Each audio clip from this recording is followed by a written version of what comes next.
Эми мындай. ККМ боюнча мен понедельник күнү чогултамын кабинетте. Сүйлөшөбүз, чечебиз. Бирок эскерде болсун.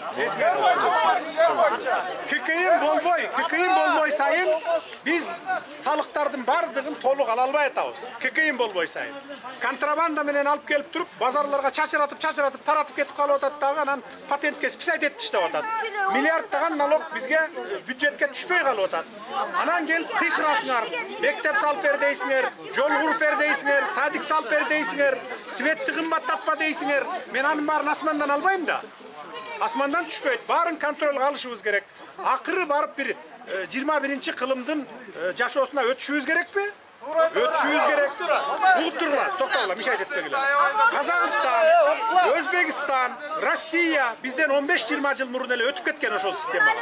Биз дагы деле патент деп өзүбүздүн бутубузду өзүбүз түшөп алып келатабыз. Анан бул ККМдин бир жакшы жери 8 миллион сомго чейин оборот болгон жөнөкөй жарандар ушул жерде турган. Бир тыйын төлөбөйсүңөр.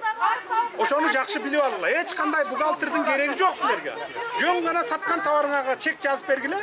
Анан силерге ким оттон берип кетип атат, ошондон счет фактура талап кылгыла. Болду бүттү.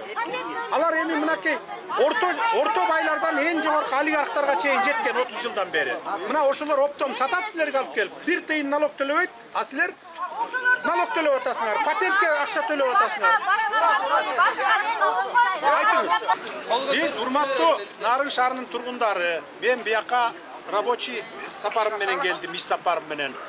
Аэропортту жаңылап атабыз. Жаңы аэровокзал салып, трассасын жаңылатып, самолетторду учурабыз, ички аба каттамдарды жандантабыз. Кудай буйрса, эмдиги жылы, мына 24-жылы жайдан баштап бизге чейин самолетторду учурабыз. Илгерки СССР мезгилинде кылып. Бүт акча бөлүнүп берип, азыр иштер жүрүп атат. Могу Нарын шаарынын ичин толук асфальт кылып бүтөбүз күзгө чейин. Ошолгон келдик. Күн жылыгандан баштап асфальттоо иштери башталат. Урматтуу калайык, турак жай боюнча мына азыр президентибиз чечим кабыл алып, тапшырмаларды берди. Эртес чөлкөмүндө ипотекага 9 кабаттуу үйлөр түшөт. 9 кабаттуу 20-25 жылга. Bunun бардыгы азыр чечим кабыл алынды. Жакшы иштер болду. Жолдорду өзү көрдү. Балчак лайларды дагы бардыгын көрдү. Ушунун бардыгын асфальттап кылып берем деди мына быйыл. Эме боюнчачы, штрафтар боюнчачы, ошону карап берип коесузбу деп. Айтпады жаңы. Көп болуп кетип атат да алчы. Бул сиздин штрафтарды азайтыңыз, анан мен жол эрежесин бузуп айдашым керек, анан аз штраф төлөшүм керек деген бул уят. Же болбосо мас болуп алып айдашым керек, анан мен аз төлөшүм керек деген. Жалаң жол эрежесинде мына азыр ушул жерде канча киши кайрылса, бир 20 киши кайрылса, ошонун жок дегенде бир 10-у мен инвалидмин деп кайрылып атат. Мына деп, инвалидмин, мынчанчы группа, тигинченчи группа деп. Ошолордун бардыгы автокатастрофадан болуп атат көпчүлүгү. Анан эми штрафтарды көбөйтүп коюштун негизгиси бузулбасын деп атабыз. Канча деген миңдеген кишилер өлүп кетип атат бир жылда эле. Керек болсо согушта ошончо адам өлбөйт да.